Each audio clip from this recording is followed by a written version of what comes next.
Muito boa noite a todos. Esta noite transmitiremos a primeira de 4 palestras do Fórum Online VetSmart de Medicina de Felinos, que ocorrerá ao longo deste mês de agosto inteiro. O meu nome é Thiago De Rogatis e eu sou o seu apresentador.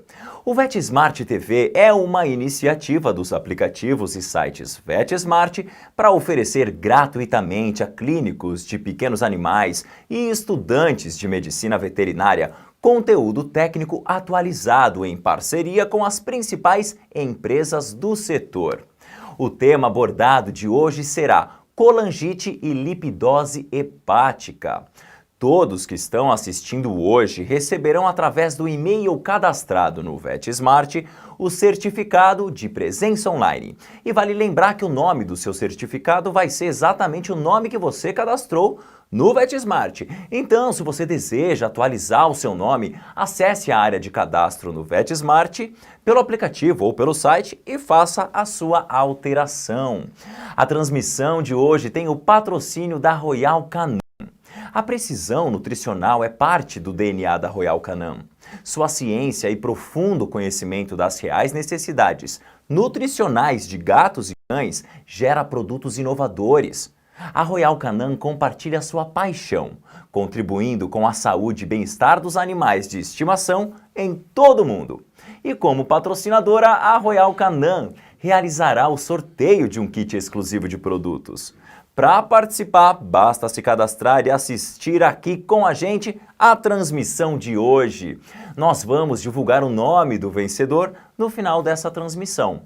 E a médica veterinária convidada para a apresentação de hoje é a professora Cristine Martins. E logo após a apresentação da professora Cristine, nós teremos a participação do representante da Royal Canin, Eduardo Zanelli, coordenador de comunicação científica da Royal Canin. Muito boa noite, Eduardo. Muito boa noite, professora. Boa noite, Thiago. Que bom ter vocês aqui com a gente. Bom, eu vou falar um pouquinho agora do currículo da professora Cristine. Ela é graduada em Medicina Veterinária e mestre em Clínica Veterinária pela Universidade Federal de Viçosa, Minas Gerais. Ela é professora da Faculdade de Agronomia e Medicina Veterinária da Universidade de Brasília. Ministra as disciplinas Saúde Clínica de Animais de Companhia 1 e 2 e Diagnóstico por Imagem. Ela é responsável pelo serviço de clínica de felinos do Hospital Veterinário da Universidade de Brasília. Coordenadora do GENFEL. GENFEL que se fala, não é? Do GENFEL, Grupo de Estudos em Medicina Felina da Universidade de Brasília. Membro fundadora da ABFEL, Academia Brasileira de Clínicos de Felinos. Ao longo da apresentação, você que está assistindo a gente pode enviar suas perguntas para o WhatsApp, para o número que vai aparecer aí na sua tela. As perguntas serão respondidas em tempo real pela nossa equipe e também posteriormente, porque o volume de perguntas é muito alto, então algumas vão ser respondidas posteriormente para vocês. Eu vou passar agora a palavra então para a nossa convidada de hoje, que vai conduzir a sua apresentação a todos vocês. Boa palestra. Obrigada, Thiago. Bom, então o nosso objetivo hoje aqui é discorrer um pouco sobre as desordens hepáticas mais comuns nos gatos, que é a colangite e a lipidose. E a gente tem visto cada vez mais essas duas doenças e é causa, inclusive, de bastante mortalidade quando não reconhecida a tempo. Então, a gente tem visto cada vez mais porque nós temos prestado mais atenção. E outra coisa bem interessante nas doenças hepáticas dos gatos, principalmente as doenças inflamatórias, é que muitas vezes elas vêm com outras doenças inflamatórias juntos. Isso é uma característica exclusiva dos gatos, que basicamente é inflamar também junto o pâncreas, causando pancreatites agudas e crônicas, e a doença intestinal inflamatória, que é outra doença crônica nos gatos. Então isso é chamado de tríade felina. Então muitas vezes você procura uma e acha as outras, ou acaba achando todas ao mesmo tempo. De qualquer maneira, o manejo delas tem que ser integrado. Bom, e muitas vezes também a gente vê uma dificuldade de diagnóstico. Muitos veterinários param simplesmente no exame de sangue e não fecham o diagnóstico da doença. Então, muitas vezes, o tratamento é inadequado. Para começar, então, vamos começar falando do chamado complexo ou síndrome colangite. A colangite, como o próprio nome já nos induz, é uma doença inflamatória. Se tem uma coisa que eu costumo dizer que gato gosta de fazer é inflamar. E essas inflamações agudas e crônicas causam uma série de alterações sistêmicas e hoje a gente sabe muito bem que os gatos não têm hepatite, assim como os cães têm hepatite, os seres humanos têm hepatite. Os gatos têm colangite. E o que quer dizer isso? Isso quer dizer que a inflamação, ou seja, a infiltração de células inflamatórias, está basicamente na região dos canalículos biliares, dos ductos coletores biliares e da vesícula biliar com menos frequência, sem que essa inflamação chegue aos hepatócitos peribiliares, ou seja, não caracteriza histologicamente uma hepatite. Então, por causa disso, até facilita um pouco o nosso diagnóstico. Por quê? Porque geralmente os gatos com esse complexo colangite, eles vão ter aumento de bilirrubina, considerando que a inflamação nos canalículos, você tem doenças colestáticas. Então, é uma dica muito importante para nós, é que quando você desconfia de uma doença hepática no gato, meça a bilirrubina. Se ela estiver normal, dificilmente esse gato tem uma doença hepática, considerando que elas são colestáticas por natureza. Bom, a colangite, ela não é uma doença só, por isso que a gente acaba chamando ela de complexo colangite. São várias doenças. E o interessante é que a gente consiga saber qual tipo de colangite o gato está sendo afetado, porque o nosso tratamento vai ser mais individualizado. Isso seria muito interessante para o nosso paciente. Os mais comuns tipos de colangite é a colangite neutrofílica, que como o próprio nome diz, você tem um infiltrado neutrofílico, pode ser agudo e pode ser crônico, e a colangite linfocítica, que costuma ser mais crônica. Tá? Essas são as mais comuns. As outras, a gente tem também a colangite destrutiva, mais comum nos cães, e a colangite associada a trematóides. Em algumas áreas do Brasil, os trematóides são parasitas que ascendem pelas vias biliares e causam inflamações e até obstruções. Então nós vamos falar das duas mais importantes, a colangite neutrofílica, também chamada supurativa. Quando a gente chama ela de supurativa, já nos faz lembrar a etiologia mais importante, ou seja, infecção bacteriana. Então, se eu sei que a colangite neutrofílica tem uma infecção bacteriana, eu sei que o principal método de tratamento vai ser o uso de antibióticos. Então, você tem um infiltrado neutrofílico com invasão das regiões dos canalículos peribiliares e você vai ter uma inflamação ou aguda ou uma inflamação crônica. A fonte mais comum dessas bactérias é via ascendente. Isso é bastante interessante porque, diferentemente dos cães, a quantidade enorme de bactérias no duodeno dos gatos é que acaba causando essa ascendência de bactérias. Mais frequentemente a Escherichia coli, nem sempre, mas mais frequentemente a Escherichia coli. E pesquisas recentes também encontraram o Helicobacter, que é aquela bactéria que vive no estômago, também responsável por algumas inflamações. Bom, sendo uma doença inflamatória, nós temos sinais de doença bastante inespecíficos. E aí é onde o clínico veterinário tem que prestar atenção. A possibilidade de colangite antes de aparecer qualquer coisa, principalmente quando é aguda. Então você tem sinais completamente inespecíficos, como simplesmente letargia, anorexia. Eventualmente os gatos apresentam leucocitose, mas não devemos esperar que seja uma leucocitose muito intensa. Pode ser uma leucocitose branda e pode ser até sem desvio. Então não espere que seja uma coisa que chame muita atenção. E sinais de doença hepática um pouco mais específicos, além da anorexia, nós temos vômito. A maioria dos gatos tem muita náusea e muito vômito. Pode haver febre, depende da fase da doença. Certamente, se ele está sem comer, ele vai perder peso e todos os sinais de complicação da doença hepática, entre eles a depressão mental severa, a salivação, que tem a ver com a náusea, e a icterícia, que pode ou não ser detectável clinicamente. Normalmente, este fígado fica aumentado de volume, então se o gato não for muito gordo, a gente consegue palpar esse fígado nas margens do arco costal, e pode haver uma certa sensibilidade dolorosa da palpação, tá? Normalmente essa doença ela é mais recente. O gato está doente há menos de uma semana. Então ela caracteriza uma doença mais aguda. Por isso que muitas vezes ela é tratada inespecificamente e pode ser que você tratando como pancreatite o resultado seja satisfatório. Mas, de qualquer maneira, o ideal é a gente correr atrás desse diagnóstico. No exame de laboratório, nada é específico, e isso é uma coisa que a gente tem que deixar bem claro para a maior parte das doenças hepáticas. O aumento das enzimas hepáticas não é diagnóstico, é simplesmente sinal de lesão. Então você tem aumento de bilirrubina, como eu falei para vocês, a bilirrubina ela é bastante sensível para as doenças hepáticas, porém bastante inespecífico no caso dos gatos. Se eu tenho bilirrubinas normais, eu posso descartar a maior parte das doenças hepáticas, mas a bilirrubina aumentada não me diz que é doença hepática. Eu tenho várias outras doenças com aumento de bilirrubina. Então eu tenho aumento de ALT, aumento de fosfatase e de GGT. Isso é muito importante a gente lembrar agora, porque quando formos comparar a colangite com a lipidose, como não é uma doença inflamatória, não há inflamação da árvore biliar, eu não tenho aumento de GGT.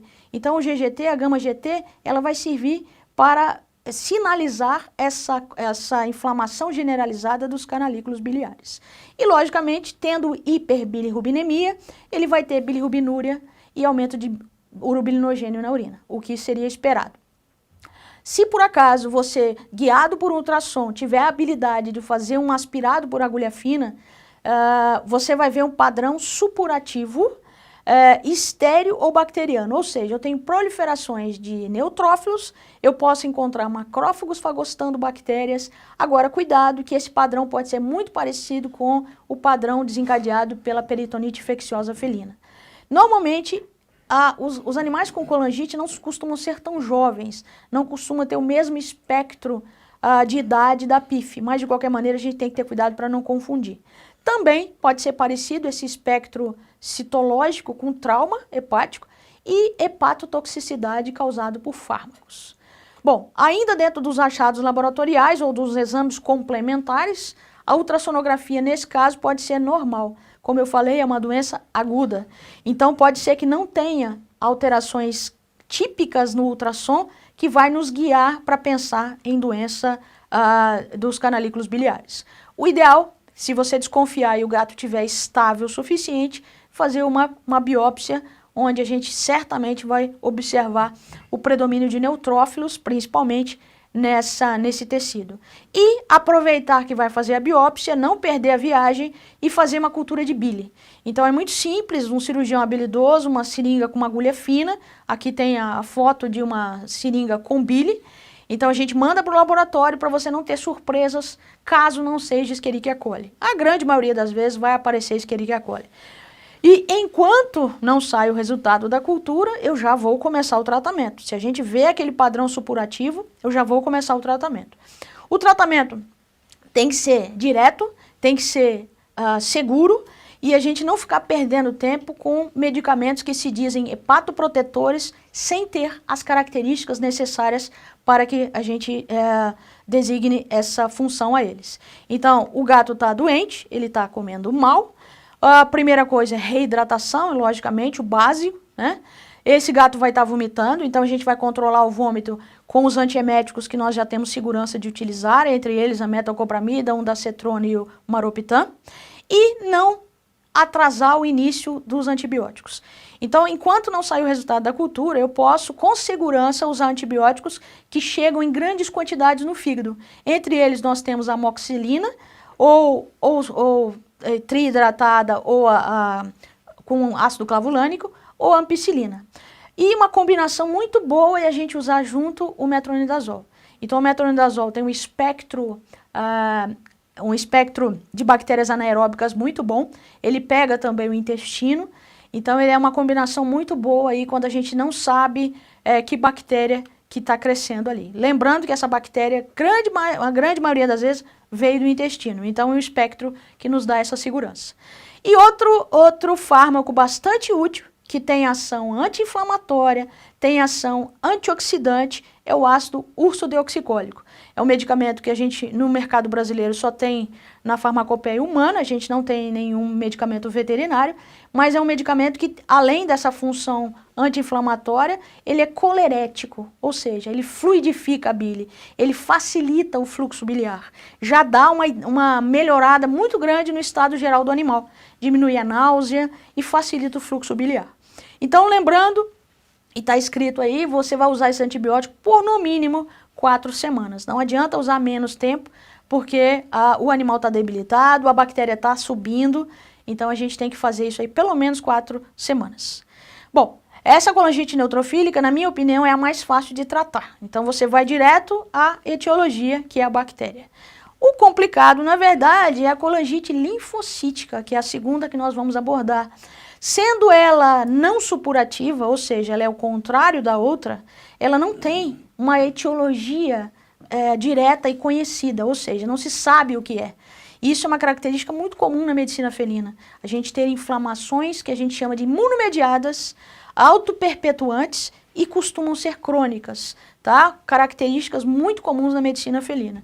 Então essa é mais um exemplo de inflamação linfocítica, imunomediada, sem uma etiologia conhecida. Então, de qualquer maneira, muitas doenças podem estar associadas, direta ou indiretamente, com a colangite linfocítica. Entre elas, nós temos a pancreatite, a doença intestinal inflamatória, obstrução do ducto biliar por várias situações diferentes, infecções sistêmicas, toxinas e a colelitíase. E é interessante, toda vez que você encontrar uma colelitíase, ou seja, você achar cálculos na vesícula biliar e na árvore biliar, isso pode ser causa ou consequência das colangites. Então, na verdade, a colelitíase serve de alerta que alguma coisa errada está acontecendo com o fluxo biliar.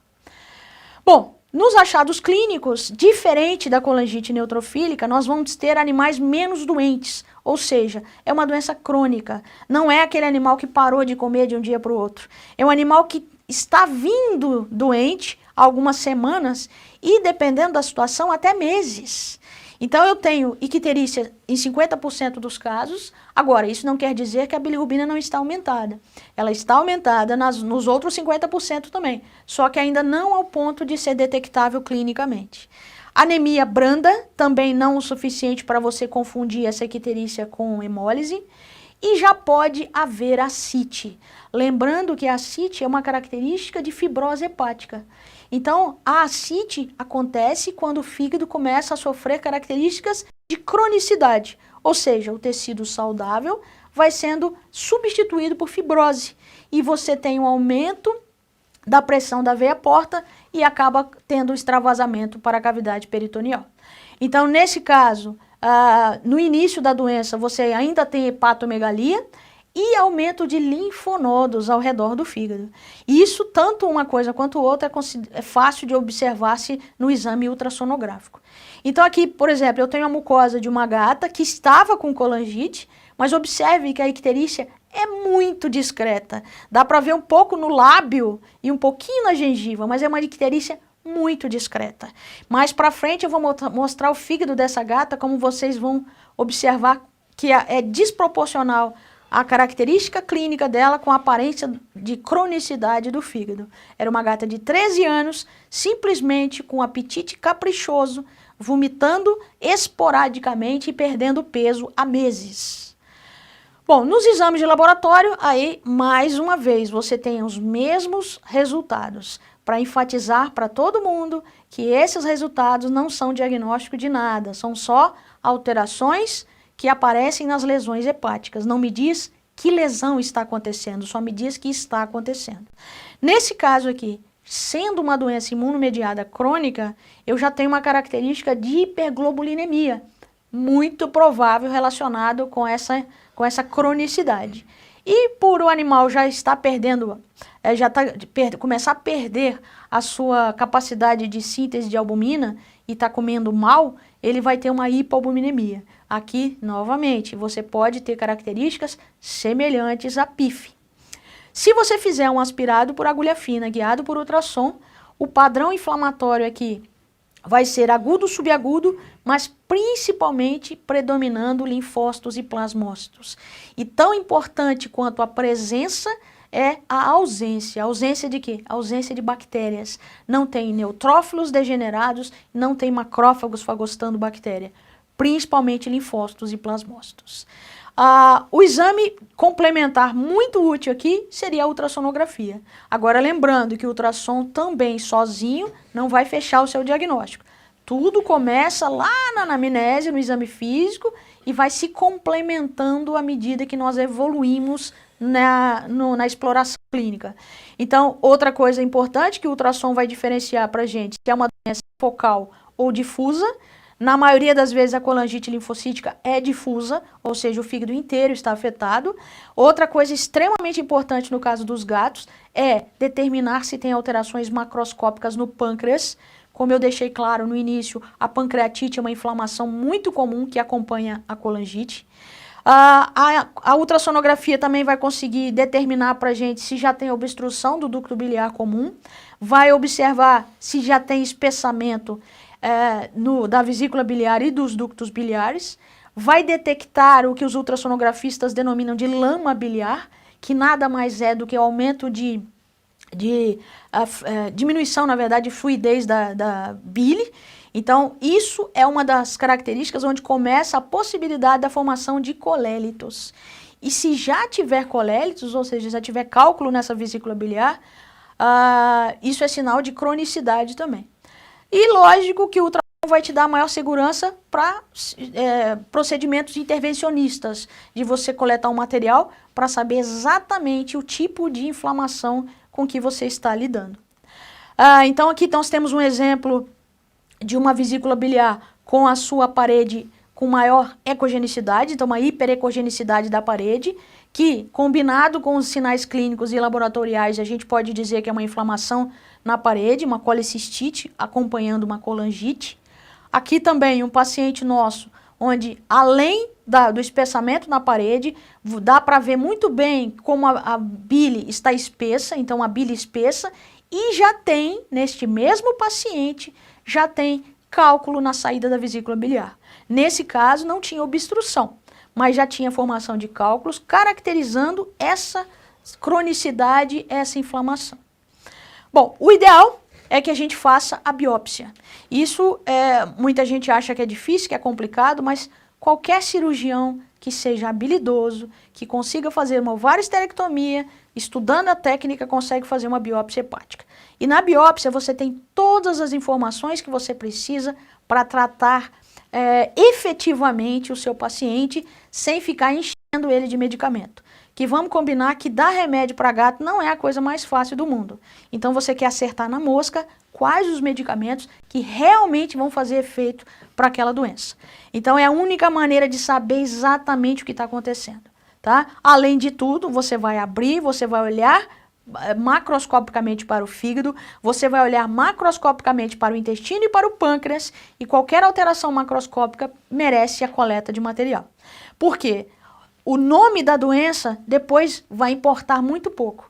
O que vai importar depois que você fizer a biópsia é o tipo, o processo que está acontecendo. Que processos são esses? O supurativo, como eu falei, no infiltrado neutrofílico, a inflamação linfoplasmocítica, áreas de necrose, áreas de fibrose e a própria colestase. Cada um desses processos podem acontecer em combinações variadas nas colangites de maneira geral.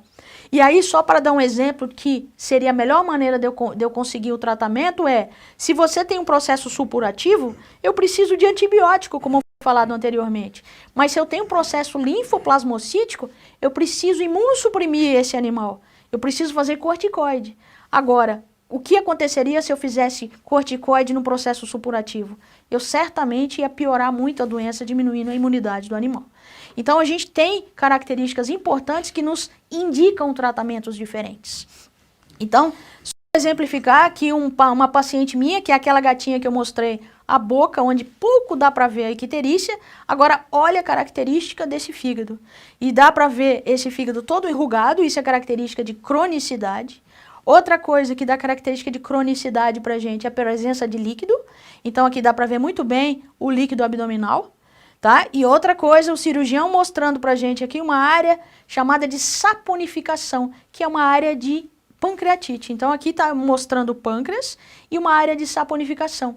A boa notícia é que se você tratar muito bem a colangite de maneira adequada, a pancreatite vai junto. A pancreatite também vai ser tratada, porque não tem um tratamento específico para a pancreatite. Então, aqui o cirurgião colocou uma pinça não traumática, fazendo a ligadura, e ele vai coletar material Aqui, um material bastante volumoso, tá? Observando aqui um pouquinho de sangramento e aí a facilidade de você fazer isso por laparotomia, porque se tiver sangramento você controla na hora.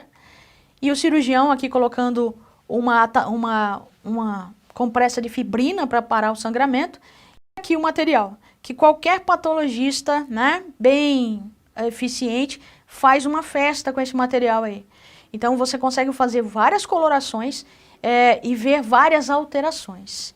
E aqui, só para exemplificar, este material virou esse histopatológico aqui, desse fragmento, e a gente observa nessa área central a parede de canalículos e uma quantidade enorme de linfócitos infiltrados aí. Então isso é uma colangite linfocítica bastante típica. E aí com isso na mão eu não preciso nem saber o nome da doença, eu só quero que o patologista me diga, ó, eu tenho muitos infiltrados linfocíticos, eu não tenho infecção bacteriana. Aí eu sei como tratar, tá? Então o tratamento que a gente pode fazer envolve vários aspectos, considerando que é uma doença imunomediada. Eu posso fazer o uso de antibióticos, então a gente faz antibióticos também. Por que eu vou fazer antibiótico, já que a bactéria não foi a principal causadora? Lembrando que a gente vai ter que imunossuprimir esse animal. Então, se a bactéria não subiu, ela pode ascender durante o tratamento. E, de qualquer maneira, a gente sempre faz a cultura da bile, porque nada impede, uma coisa que os gatos adoram fazer, é ter alterações mistas. Nada impede que eu tenha uma colangite linfocítica e neutrofílica no mesmo tecido. Então, os antibióticos, basicamente os mesmos que a gente já tinha falado. A diferença é que, por mais tempo, aqui é no mínimo 8 semanas de antibiótico. E as boas opções aqui, antes de sair o resultado da cultura, amoxicilina com clavulanato. Eu combino essa amoxicilina ou com uma enrofloxacina em dose baixa ou com metronidazol, que a gente usa bastante nessas situações. Aqui e somente nessa situação a gente vai usar os corticoides. Lembrando que se eu não tiver a biópsia, eu não tenho segurança o suficiente para usar o corticoide e ele pode causar mais problema do que solução. E nesse caso, se eu sei que eu posso usar o corticoide, devo usar o corticoide, a gente vai fazer o uso de doses imunossupressoras a partir de 2,2 mg por quilo, e depois eu vou diminuindo gradativamente até achar a dose mais efetiva. Lembrando que isso aí é por meses, até anos, dependendo da situação. Tá? Outro grupo de medicamentos que a gente pode utilizar são os antioxidantes. Um antioxidante bastante eficiente, que a gente sabe dos efeitos, é a chamada S-adenosilmetionina. Então só cuidado, porque a gente não tem nenhum produto comercial brasileiro à base de S-adenosilmetionina. Muito pelo contrário, nós temos vários medicamentos à base de metionina. E a metionina, nesses casos, é completamente contraindicada. Tá? Então esse produto aqui, ele é um metabólito intermediário do principal antioxidante natural do fígado e de várias células do organismo, que é o glutatião.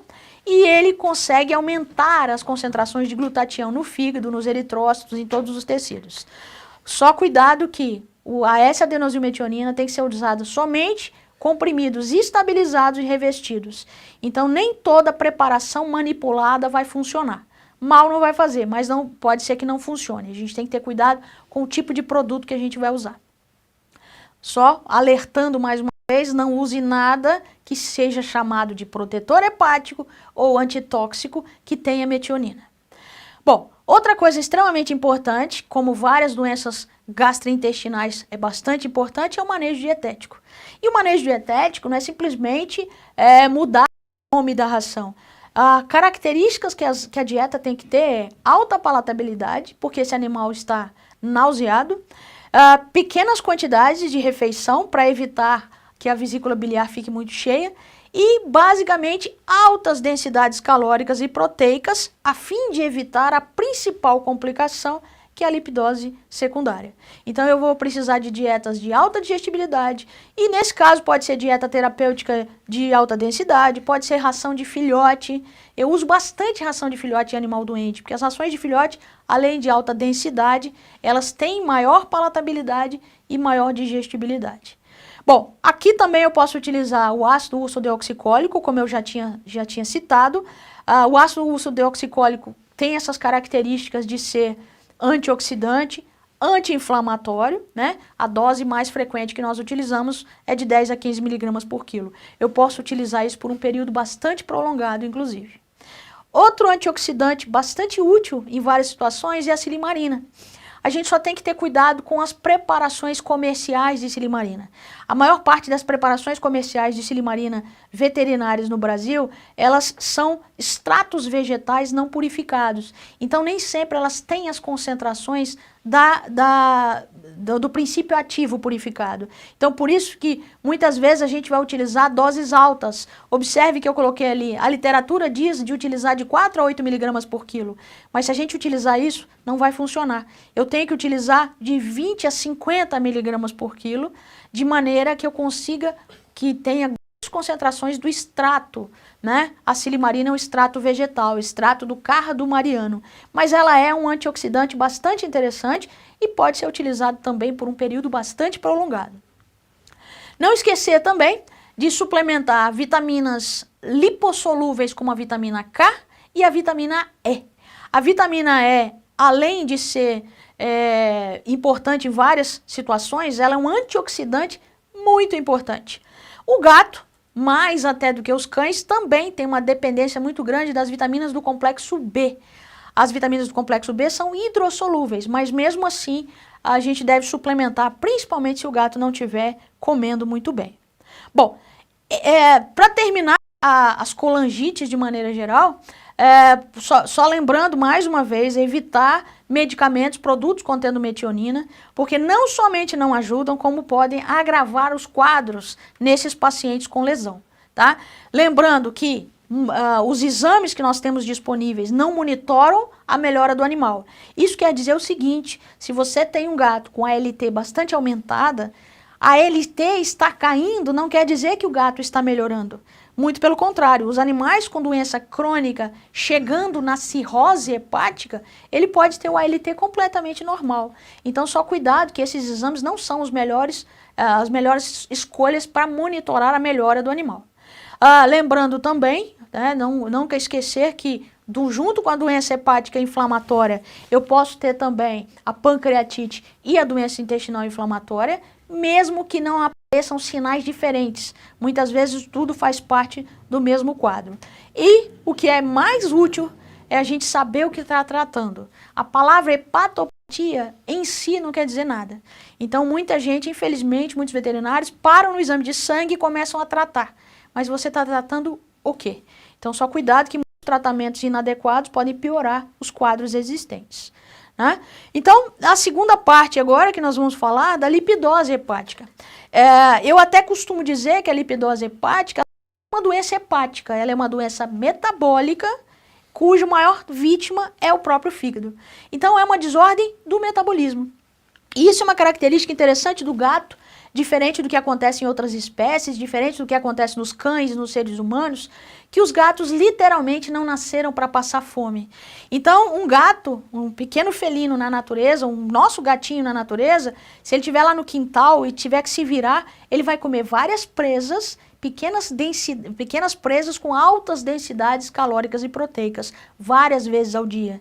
Agora, se ele ficar um dia inteiro sem comer, o organismo dele não se adapta a essa diminuição de ingestão e ele começa rapidamente a mobilizar a gordura periférica. E a lipidose hepática é uma doença dos tempos modernos. Por quê? Porque os gatos, há 50 anos atrás, não eram obesos. E hoje, o que a gente faz com o nosso gatinho? O único trabalho que o nosso gato tem para comer é desce do sofá, se espreguiça, vai na cozinha, ingere uma quantidade enorme de comida com alta densidade calórica e proteica e ele começa a formar aquela pochetinha de gordura, né? O gato começa a formar aquela gordura abdominal que não serve para nada. Por quê? Porque ele não precisa. No dia que ele precisa, diferente dos cães, diferente dos seres humanos, ele começa a mobilizar muito rápido. E aí, quem que vai transformar essa gordura em energia? O fígado. Então é exatamente isso, você tem um acúmulo, a palavra-chave da lipidose é acúmulo. Você tem gordura dentro do hepatócito, numa quantidade, numa velocidade tão grande que o hepatócito simplesmente não funciona. Então você vai ter uma colestase interhepática gravíssima, homogênea, o fígado inteiro está igual, e sem tratamento é fatal. Isso aí não tem jeito, não existe lipidose autolimitante. É bola de neve morro abaixo. Então você não consegue achar que o gato vai recuperar sozinho. Muitas vezes você fala assim, o proprietário levou para casa, deu um remedinho e ele melhorou sozinho. Não era lipidose, era outra coisa. Lipidose é sem volta. Se você não intervir, ele vai morrer. E é a oportunidade mais frequente e mais típica que nós veterinários temos de observar insuficiência hepática. A lipidose é uma insuficiência hepática gravíssima. Só que, felizmente, se você fizer tudo certo, é uma insuficiência hepática reversível. Tá? Então, a etiologia da lipidose tem a ver com isso. Tem a ver com má nutrição. E a má nutrição não é uma nutrição crônica, é uma nutrição aguda. Ou é o gato obeso que parou de comer, ou ele é aquele obeso que parou de comer por vários motivos, inclusive doenças. Né? Quando a lipidose surgiu, ela era chamada de lipidose hepática idiopática felina. Hoje, a maior parte dos casos de lipidose, a gente sabe por que ele entrou em lipidose. Porque ele parou de comer e começou a mobilizar. Então, só cuidado que muitas vezes uma doença pode causar lipidose. Então, é o caso do diabetes, a colangite, como foi falado, pancreatite, doença renal, neoplasias e qualquer outra doença gastrointestinal que diminui a ingestão calórica desse gato. A obesidade certamente é um fator importante, considerando que ele tem aquele estoque de gordura armazenado. E ainda há os casos idiopáticos, mas como eu disse, hoje a gente vê muito menos casos idiopáticos do que há uns anos atrás. Qualquer condição que cause anorexia num gato gordo pode levar à lipidose. Então, basicamente, a gente vai ter acúmulo de ácidos graxos no fígado, e esse ácido graxo pode vir de 3 lugares diferentes: da gordura que ele ingere, da lipólise periférica, ou seja, ele queimou a gordura periférica para mobilizar e jogar no fígado, e da própria síntese hepática. Então, essas são as fontes de gordura. E aí, o que acontece? Se uma dessas fontes, ou as 3 fontes aumentam, aumenta a oferta. E o que acontece com esses ácidos graxos ao chegar no fígado? O fígado tem 3 opções para se livrar deles. Ou ele transforma em energia imediatamente, na beta-oxidação, ou ele esterifica esses ácidos graxos em triglicerídeos, incorpora-os naquelas chamadas lipoproteínas de muito baixa densidade e joga na circulação. E a última opção é esterificá-los em triglicerídeos, fosfolipídios, colesterol e estocar até haver necessidade de utilização. O problema é que a capacidade que o fígado tem de captar os ácidos graxos é maior do que a sua capacidade de se livrar deles. Isso quer dizer que, se a oferta aumenta, a tendência é acumular. Então, a palavra-chave é, novamente, acúmulo. Então, acúmulo por autoingestão, acúmulo por deficiência de oxidação, por excesso de síntese, ou por deficiência da síntese ou excreção das lipoproteínas de muito baixa densidade, e a situação mais comum no nosso dia a dia, a lipólise no jejum. Além de tudo, o gato dá preferência a sintetizar triglicerídeos a partir de carboidratos que estiverem sobrando. E o que vai acontecer? Aqui esse desenho representa os hepatócitos, né, na sua condição normal, e os hepatócitos na sua condição de acúmulo de gordura. Então você observa que tem deslocamento de núcleo e o que chama atenção, a compressão dos canalículos. E é por isso que a gente tem uma colestase gravíssima. Então, quando a gente tem dificuldade de clinicamente detectar a icterícia, não é lipidose. A icterícia relacionada à lipidose é uma icterícia que a gente vê antes de chegar perto do gato. Então é o que eu chamo de amarelo marca-texto, né? Aquele amarelo fosforescente.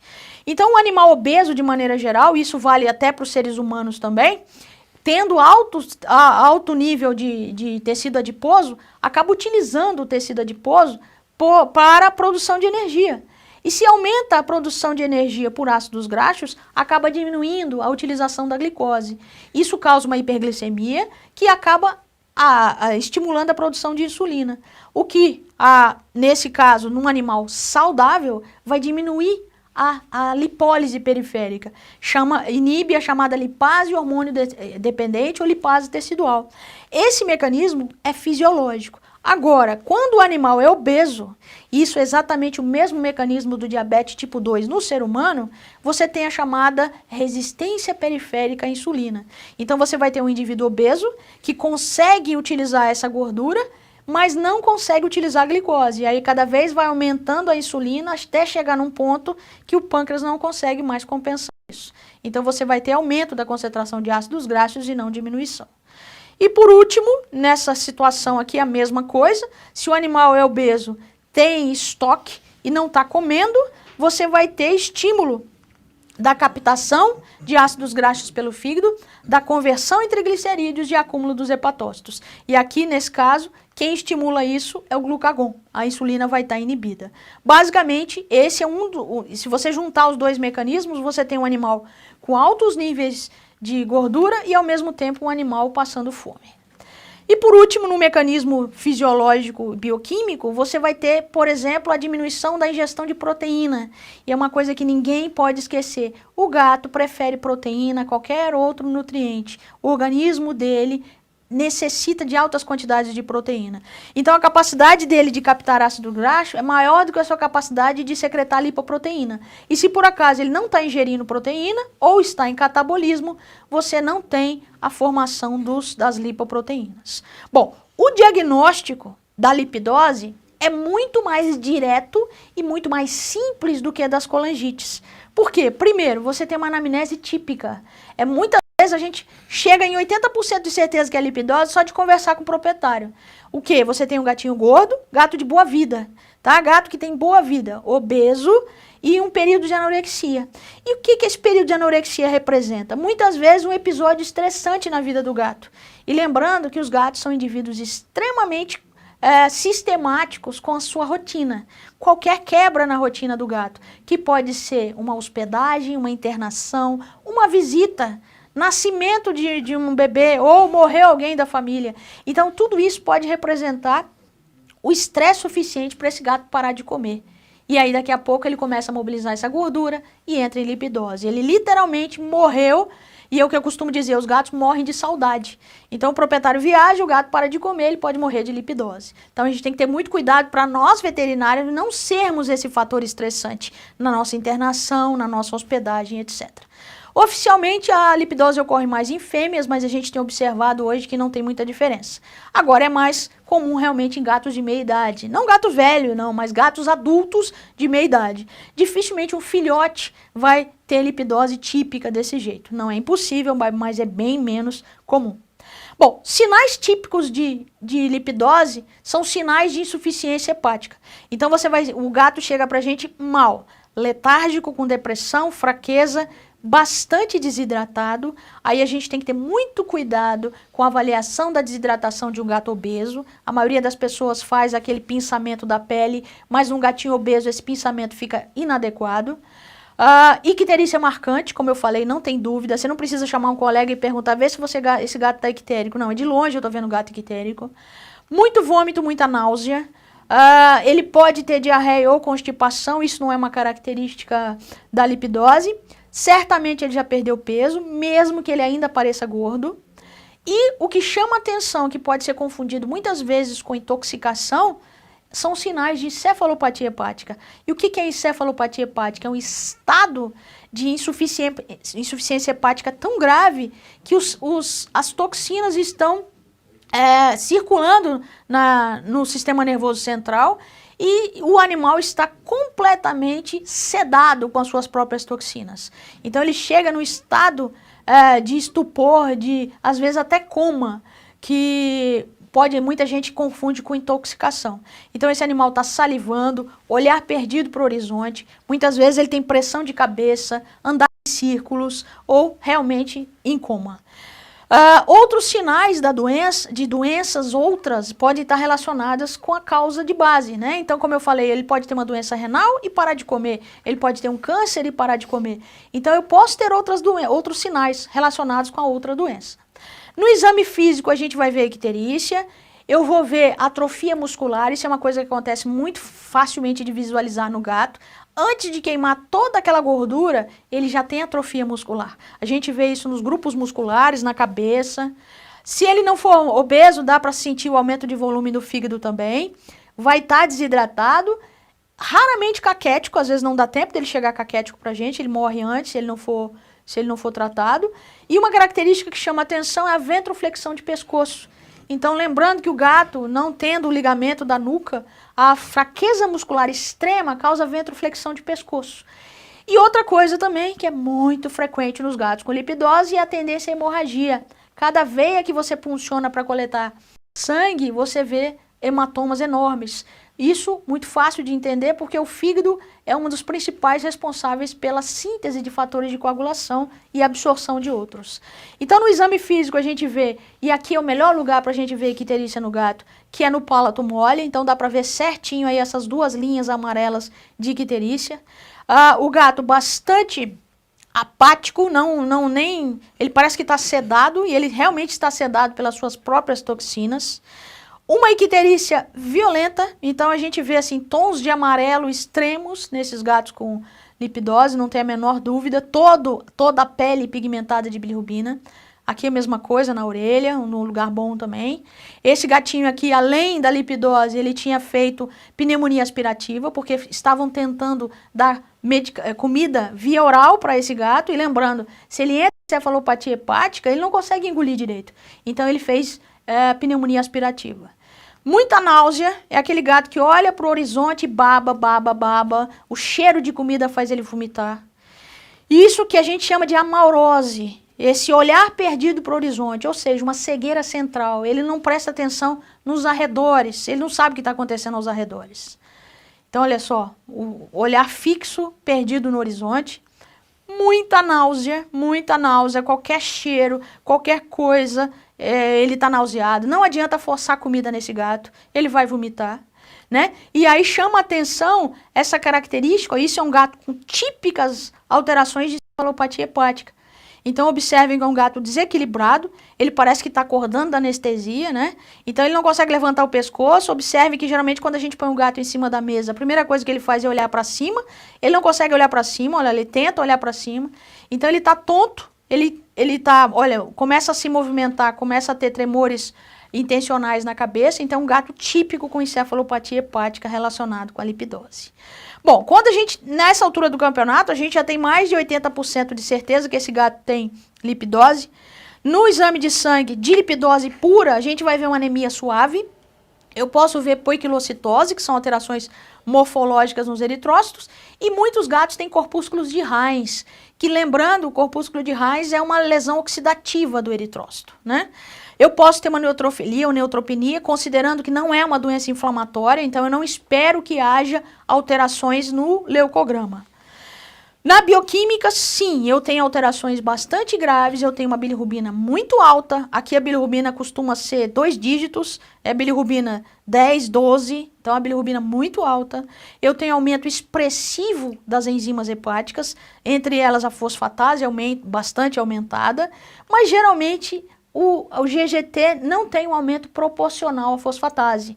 Isso é até uma dica interessante para a gente. A GGT e a fosfatase, elas aumentam de maneira parecida nas colangites, mas aqui não. Como não é uma doença inflamatória, a GGT não aumenta da mesma maneira que a fosfatase. E o que nós vemos com muita frequência também é diminuição de albumina, diminuição de ureia e os eletrólitos, principalmente o potássio, fósforo e magnésio, vão estar muito baixos. Tá? Lembrando também que eu posso ter colesterol aumentado e glicose. A maioria dos gatos chega pra gente com hiperglicemia, branda, mas hiperglicemia. Outras alterações que a gente pode observar, normalidades de hemostasia, bilirrubinúria, nada disso é necessário para diagnosticar, né? A radiografia também não é necessária, mas a gente vai ver hepatomegalia. E aí lembrando que no caso da ultrassonografia, você tem uma sensibilidade boa, especificidade bastante boa para o diagnóstico, desde que você e o ultrassonografista estejam falando da mesma coisa. Muitos gatos obesos, saudáveis, vêm para a gente com laudo de lipidose hepática, mas o que o ultrassonografista está vendo é simplesmente um fígado cheio de gordura, não necessariamente infiltração hepatócito. Então, o que basicamente a gente tem é hiperecogenicidade difusa homogênea, ou seja, o fígado inteiro está idêntico. E o que chama atenção, que é bem importante você pedir o ultrassonografista para escrever, é a negativa. O que é a negativa? A ausência de outras alterações. Não tem espessamento da vesícula biliar, não tem dilatação de ductos biliares, não tem distensão, não tem nada. Simplesmente hiperecogenicidade difusa homogênea. Então, uma das coisas que os ultrassonografistas fazem é comparar o parênquima hepático com a gordura perihepática. E aqui nessa foto dá para observar o que é um parênquima normal, e nessa próxima foto a gente vê um parênquima hiperecóico, totalmente diferente do parênquima normal. Bom, o que chama atenção, como eu falei na colangite, aqui também o ideal seria fazer biópsia. Mas mesmo eu podendo fazer biópsia, a gente vai adiar. Por quê? Porque o gato é instável, um gato insuficiente hepático. Então, muitas vezes a gente faz apenas uma citologia. Na citologia, o que eu vou ver? Hepatócitos preenchidos de gordura, grandes, aumentados, e outra negativa importante, sem evidência de inflamação. Não tem o neutrófilo, não tem o linfócito, não tem nada. Só hepatócito cheio de vacúolo de gordura. Chamando atenção aqui, se você fizer a citologia e qualquer procedimento invasivo que você for fazer nesse gato, tentar aumentar as concentrações de vitamina K, porque a vitamina K é dependente da função do fígado e nesse caso eu preciso suplementar para diminuir as hemorragias. Tá? Então as doses de 3 a 5 miligramas por gato, a gente pode fazer intramuscular e pode fazer até oral, se você quiser, se o gato estiver ingerindo. Então, qualquer procedimento invasivo que a gente for fazer, pelo menos 12 horas antes, a gente começa a suplementação de vitamina K1. Observem que tem que ser K1. E aqui, só para ilustrar, a citologia aspirativa corada de um fígado saudável, em comparação com a citologia de um fígado com lipidose. Então, você vê vacúolos de gordura tomando todo o citoplasma do hepatócito. E aqui, uma biópsia, onde a gente vai ver a lipidose e os vacúolos de gordura tomando conta ali também. Então, assim, o diagnóstico não é difícil. Na verdade, é muito mais fácil diagnosticar lipidose do que a colangite. As colangites, elas são muito mais sutis. Agora, o tratamento da lipidose é mais complicado. Mais complicado no sentido de que dá mais trabalho. Não é que é mais complicado, tem mais coisa a fazer, não. Dá mais trabalho porque você vai ter que fazer suporte nutricional intensivo. E suporte nutricional intensivo não quer dizer comprar uma ração qualquer e enfiar a boca abaixo. Não, aqui tem que ser sonda. Muitos proprietários têm um pouco de aversão à sonda, mas a gente tem a experiência de que se não colocar sonda, eu não consigo dar todo o que o animal precisa. Então, basicamente é isso. A gente começa lembrando que eu preciso satisfazer todos os requerimentos nutricionais do gato, inclusive altas densidades proteicas, e tem que sobrar para recuperar aquelas células que já morreram, né? Inicialmente eu faço fluido, então o gato chega mal pra gente, daquele jeito tremendo, quase em coma, vamos hidratar o gato. Depois eu suplemento eletrólitos, a maior parte das vezes a gente vai preocupar muito com potássio. Suplemento complexo B no soro. Não uso nada com glicose, a maioria desses gatos já tem hiperglicemia, e nada, não somente glicose, destrose, frutose, ou seja, qualquer carboidrato injetável não é interessante. Se esse gato chega naquela condição de encefalopatia hepática, eu vou fazer o quê? Primeiro hidrato, aquelas 4 horas iniciais de hidratação, depois eu vou fazer um enema para eliminar a quantidade maior possível que eu conseguir de bactérias produtoras de amônia, porque todas aquelas características da encefalopatia hepática começam com a absorção da amônia lá no intestino, porque o gato não está conseguindo transformar essa amônia em ureia, né? E o fígado dele não está funcionando. Então a gente faz essa característica do enema com solução salina, lactulose, tudo via enema, nada via oral, esse gato não está engolindo nada. E ao mesmo tempo, via intravenosa, eu faço metronidazol. Aqui, de jeito nenhum, utilizar produtos contendo metionina, porque vai aumentar a produção das toxinas encefalopáticas. Bom, e agora vem a parte mais importante do tratamento, que a gente gasta um pouquinho de tempo calculando, é saber a dieta que eu vou utilizar nesse animal. Se ele tiver encefalopatia hepática, eu começo com uma dieta com pouca proteína, eu posso até fazer uma dieta renal, se for o caso. De qualquer maneira, coincide com o fato de eu não conseguir fazer toda a quantidade de alimento no primeiro ou no segundo dia, porque o gato está mal. Então, não existe uma única dieta apropriada, existem dietas apropriadas. E quais são essas dietas apropriadas? Com as seguintes características: alto teor de proteína e caloria, com alta densidade, né? Fica melhor se ela for de alta densidade, porque aí você diminui a quantidade, que pode ser uma ração de prescrição e pode ser uma ração de filhote também. Eu costumo usar muito mais ração de filhote quando o proprietário às vezes não consegue comprar uma ração de prescrição. O ideal é que a gente faça um cálculo dessa dieta. Existem várias fórmulas para calcular essa dieta. Uma das fórmulas que eu mais utilizo é essa que calcula o requerimento energético, 30 vezes o peso mais 70, e depois eu vou lá no rótulo da ração e observo a energia metabolizável da ração. Eu coloquei aqui vários exemplos de ração que a gente pode utilizar. Eu tenho a gastrointestinal, a Prescription AD, a Baby Cat é bastante interessante porque tem alta densidade calórica também, a Recovery em lata, e aqui tem as densidades calóricas. Observar o seguinte: energia metabolizável. Então, cada rótulo está escrito de maneira diferente. Então, tem lá energia total, densidade energética. Não, tem que ser energia metabolizável, porque eu vou precisar desse valor no meu cálculo. Então, só para lembrar, então no cálculo aqui não vai dar para enxergar direito, mas todos os rótulos têm isso aí. E se não tiver no rótulo, você liga no 0800 da fábrica e pede: eu preciso de energia metabolizável. Então aqui, por exemplo, vamos colocar um exemplo de um gato de 4 quilos, eu jogo na fórmula 30 vezes o peso mais 70 e observo que esse gato precisa de 190 quilocalorias por dia. Eu posso acrescentar o chamado fator de estresse da doença, para me garantir que vai sobrar energia para a recuperação do fígado. E no caso da lipidose pura, a gente vai considerar um estresse suave de 1,25. Então aqui eu jogo isso na fórmula e obtenho 237 quilocalorias por dia. É quanto esse gato precisa para recuperar-se da lipidose. Um gato de 4 quilos. Bom, eu posso também mandar manipular e fazer aditivos a essa dieta. Entre os aditivos mais úteis, a gente tem a arginina, a taurina e a carnitina. São 3 aminoácidos extremamente importantes que a arginina entra no ciclo da ureia, a carnitina facilita a queima de gordura e a taurina conjuga ácido biliar. Então são 3 aminoácidos muito interessantes.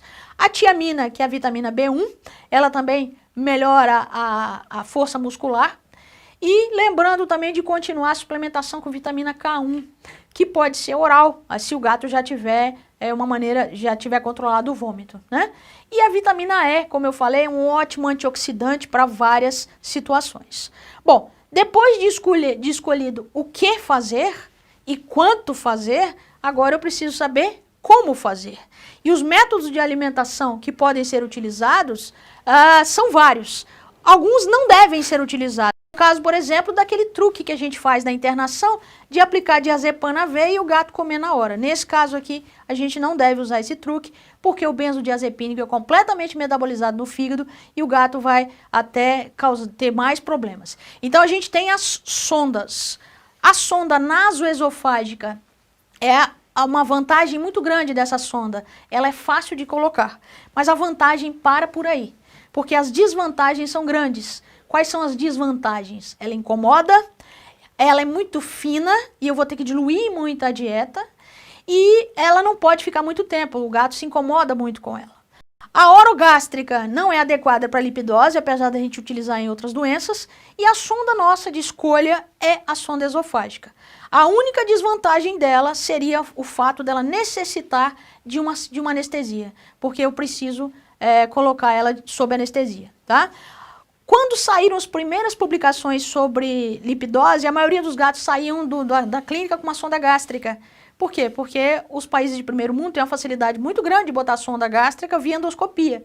Como isso não é uma realidade para nós, a gente praticamente não usa sonda gástrica. Bom, então aqui tem uma mensuração da sonda nasoesofágica, só lembrando que a sonda é nasoesofágica, ela não deve entrar no estômago para evitar esofagite de refluxo. Então, o dedo ali está na última costela e a gente vai contar 3 dedos para frente para ficar mais ou menos no meio do tórax, em torno do sexto, sétimo espaço intercostal. Aqui tem uma gatinha que já está com a sua sonda nasoesofágica fixada, muito nauseada, né? Eu vou precisar colocar um colar elisabetano para ela não arrancar a sonda. Agora, a sonda que a gente coloca na rotina é a sonda esofágica. Então aqui tem um gatinho preparado para a colocação de uma sonda esofágica, inclusive é um gato que tem lipidose, observem a coloração da pele dele, bastante ictérica.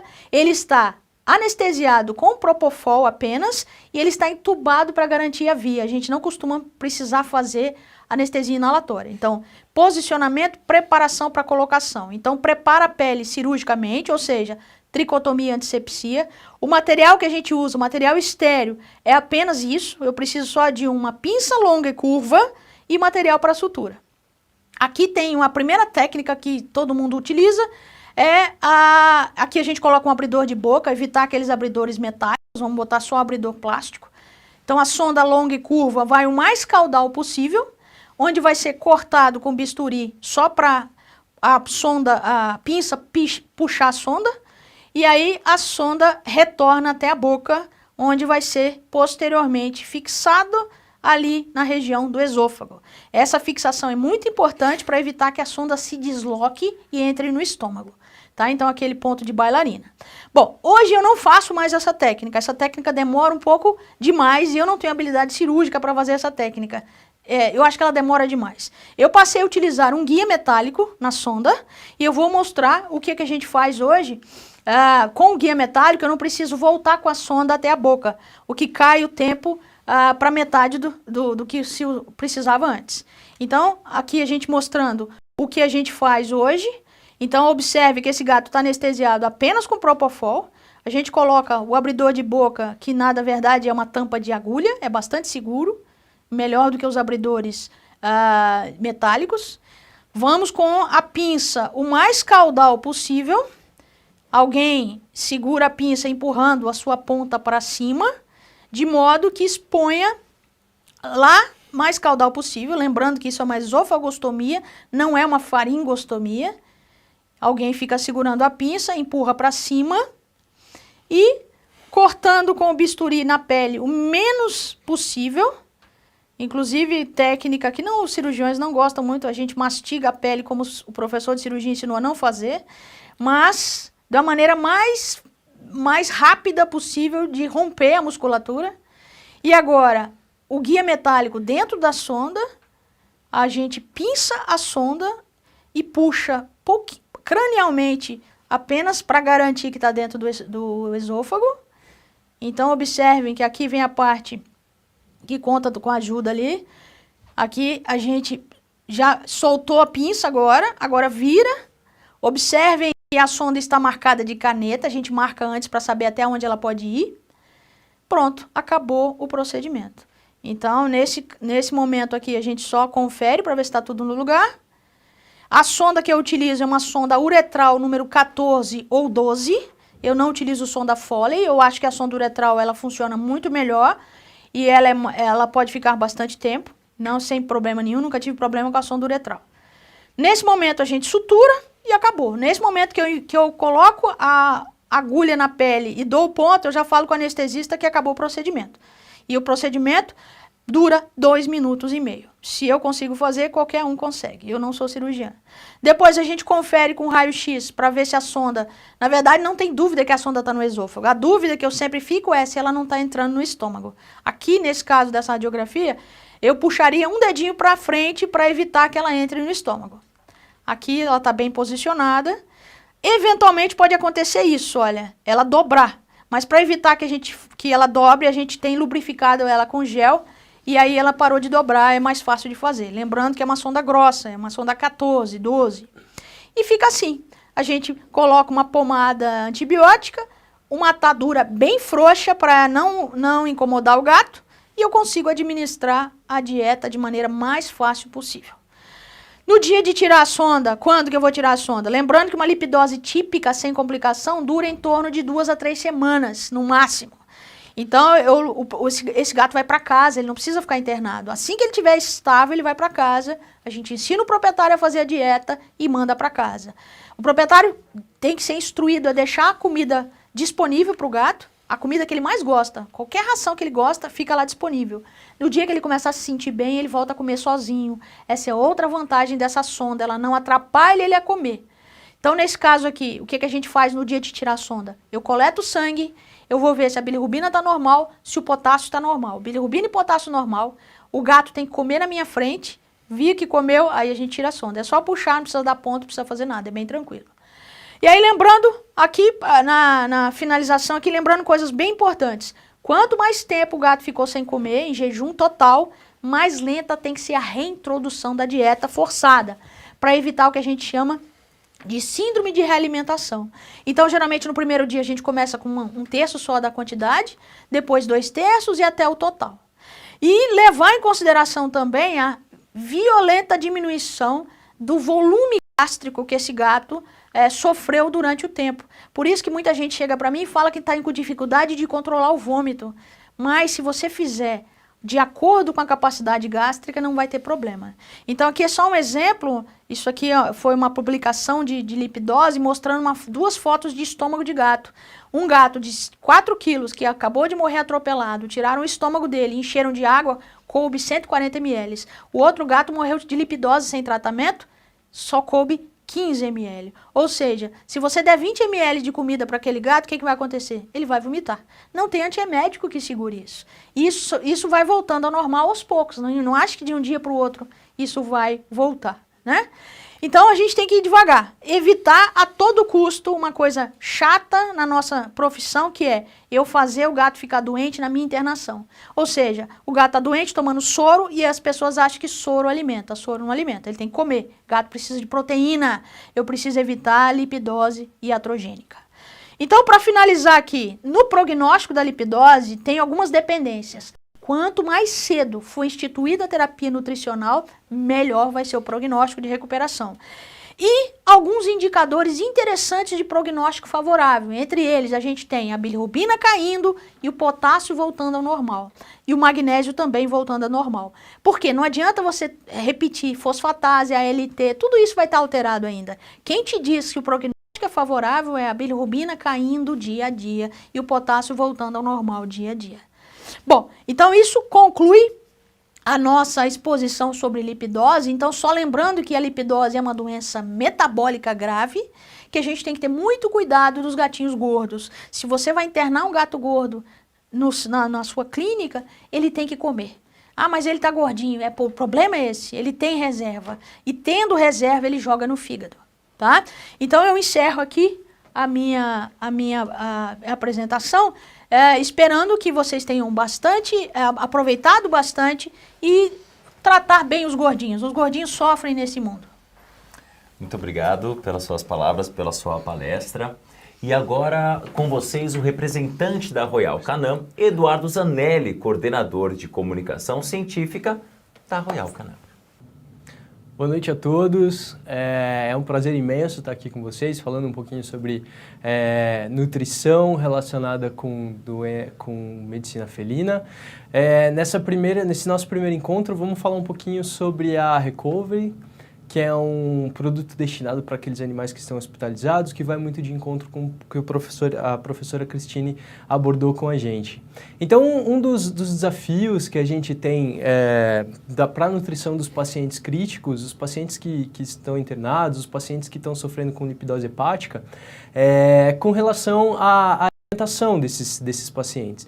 Então, a solução nutricional Recovery, ela vai de encontro com as necessidades que a maioria desses pacientes tem. A gente sabe que a nutrição está diretamente relacionada com o aumento da taxa hospitalar. Então, quando a gente consegue ter uma abordagem nutricional direta desses pacientes, a gente tem estadias mais curtas no hospital, diminuição na taxa de mortalidade de infecção, melhora na cicatrização tecidual e uma diminuição do número e na gravidade das complicações desses pacientes.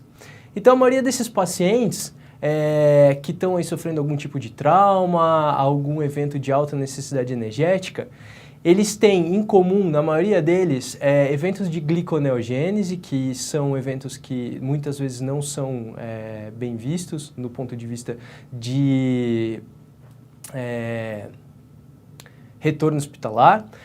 esses pacientes, geralmente, eles têm um aumento no consumo de aminoácidos, né? Uma vez que a gente sabe que o sistema imune é dependente de proteína.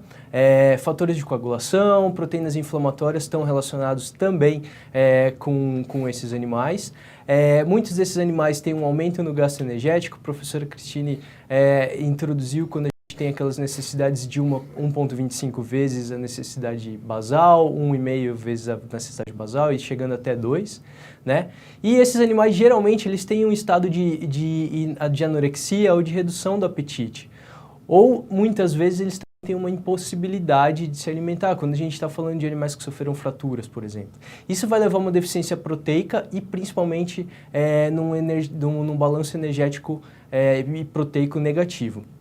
Então, a gente precisa de um alimento que vai de encontro à necessidade desses animais.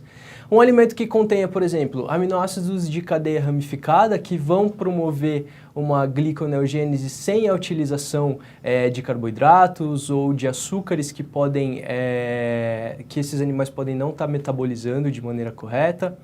A gente tem a inclusão de aminoácidos de alta biodisponibilidade, inclusão de ômega 3, que vai de encontro, por exemplo, à deficiência proteica e ao balanço energético positivo que a gente quer nesse caso. E alimentos que tenham uma alta densidade energética, com taxas de gordura, proteínas e carboidratos adequadas que precisam atender esses pacientes. Esses pacientes, quando eles estão nesses estados metabólicos alterados, eles podem sofrer uma redução na eficácia dos fármacos que estão sendo administrados. A gente tem uma recuperação tardia desses pacientes, uma imunossupressão muitas vezes é vista nesses pacientes, e o pior de tudo é uma atrofia intestinal. Quando a gente tem uma atrofia intestinal, a gente tem uma reabsorção, uma absorção desses nutrientes prejudicada. Então, esses alimentos buscam ter alguns outros nutrientes que vão ter um fator secundário aí no retorno às atividades normais desse animal. Então, um deles é o zinco, a inclusão de pré-bióticos, como FOS, o MOS, um aminoácido muito importante que é a arginina, a inclusão de antioxidantes e a inclusão de glutamina, por exemplo, para a nutrição de enterócitos especificamente. Isso vai levar a um aumento na velocidade na recuperação do sucesso clínico desses animais. E todas essas características que a gente busca, a gente consegue encontrar num alimento recovery. O alimento recovery tem algumas características de, por exemplo, alta energia. A gente tem aproximadamente 1.080 quilocalorias por quilo do produto, o que no final das contas, para a prática, vai facilitar bastante a administração desse produto, sendo em torno de 1 quilocaloria por ml que a gente vai utilizar desse produto. Essa alta energia vai ter um impacto direto quando a gente está falando de anorexia. Lembra que aqueles animais que, por exemplo, tem uma lipidose hepática, a professora Cristine mostrou para a gente a distensão estomacal desses animais. É bastante interessante a gente conseguir atender essas necessidades. E com isso, com essa densidade energética, em poucas quantidades a gente consegue atender o requerimento energético desses animais. Outra característica bastante interessante é uma alta proteína com baixo carboidrato, ou seja, é um alimento altamente proteico, sem a inclusão de altas quantidades de açúcares que diminuem a chance do animal desenvolver uma hiperglicemia. Essa característica de alta proteína, por exemplo, quando a gente está falando de um gato, que é um carnívoro estrito, vai levar o alimento a ter uma alta palatabilidade. Além da gente entregar os aminoácidos essenciais que são tão necessários para a recuperação desse animal. A inclusão de antioxidantes, né? Falamos aí de vitamina C, vitamina E e alguns antioxidantes de membrana celular que vão auxiliar na eficiência no sistema imune, combater os radicais livres que são produzidos em grande quantidade quando os animais estão em estados metabólicos alterados e que vão ter efeitos benéficos também nos processos inflamatórios desses animais. Alguns nutrientes específicos também são utilizados nesse alimento, então a inclusão de glutamina, que é um aminoácido que aumenta a capacidade de cicatrização desses animais, além de ser um dos principais aminoácidos utilizados pelo sistema imune. O zinco, que melhora o balanço energético desses animal, favorecendo a produção de energia e a inclusão de prebióticos como Foz e o MOS, que vão atender à saúde intestinal desses animais, evitando inclusive translocação bacteriana no intestino que esteja vulnerável. Outra característica interessante da Recovery é a textura que esse alimento demonstra. Então a gente tem uma consistência única que facilita a utilização via sondas, sabendo que o animal que está em lipidose hepática, por exemplo, ele não vai voltar a se alimentar, a utilização de sondas é essencial para o retorno desse animal. Esse alimento apresenta uma característica tal que facilita a sua administração por sondas. Então, tudo isso a gente vê que o alimento tem uma alta energia, tem alta proteína, alta digestibilidade, níveis de nutrientes específicos que vão facilitar a recuperação desse animal e também altos níveis de antioxidantes. É um produto que, durante o manejo, quando a gente está fazendo a utilização de sonda, a gente pode oferecer para esse animal, auxiliando inclusive na volta da alimentação voluntária pelo próprio animal, além da utilização, por exemplo, da quantidade de alimentos, sem precisar a gente fazer diluição ou bater no liquidificador, o que leva a menos desperdício e maior controle na alimentação desses animais. Então, o alimento Recovery ele é indicado em casos de desnutrição, anorexias, cuidados pós-cirúrgicos, colangite, lipidose hepática, em casos de gestação, lactação ou crescimento, quando o animal precisa ter um aporte calórico e proteico maior. E também a gente pode utilizar ele em pacientes oncológicos, onde a gente sabe que a utilização de alimentos com alta gordura, alta proteína e um baixo carboidrato facilita e favorece a recuperação desses animais. Então é um prazer estar aqui com vocês nessa nosso primeiro encontro e a gente se vê em outras oportunidades. Muito obrigado, Eduardo, pelas suas informações, pela sua participação. Agora chegou o momento de conhecermos o sorteado ou a sorteada que vai levar para casa o kit exclusivo da linha dermatológica da Royal Canin. Lembrando que só participa do sorteio quem se cadastrou e quem acompanhou a nossa transmissão de hoje. E o sorteado sorteada vai aparecer aí na tela agora para você. Meus parabéns, a nossa equipe vai entrar em contato para o envio do seu kit. Bom, nós vamos finalizar por aqui. Muito obrigado, Eduardo. Primeiro, Eduardo, muito obrigado, Cristine. Obrigado pela presença de vocês aí no nosso primeiro encontro. E eu espero que o nosso conteúdo de hoje tenha sido de muita relevância para a rotina dos nossos colegas médicos veterinários por todo o Brasil. Eu agradeço em nome do VetSmart, da Royal Canin e de toda a nossa equipe. Nós nos vemos na próxima semana com a segunda transmissão do Fórum VetSmart de Medicina de Felinos.